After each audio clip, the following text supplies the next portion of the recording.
বেরিয়েছিলাম ঠাকুর দেখতে। তো নতুন একটি থিম দেখলাম। তো গিয়ে ভিতরে গিয়ে বুঝতে পারলাম মানে আমাদের দেশে নারীদের সাথে মানে যা যা হয় সেগুলো নিয়েই থিম।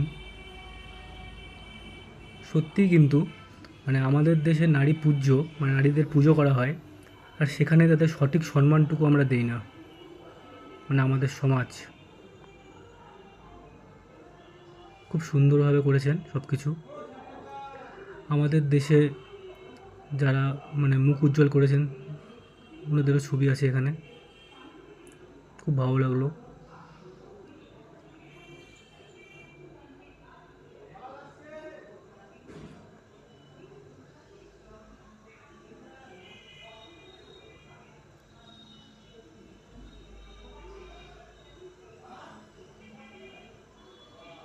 দারুণ থিম। সবশেষে আমাদের মা, খুব সুন্দর প্রতিস্থাপনা, দারুণ।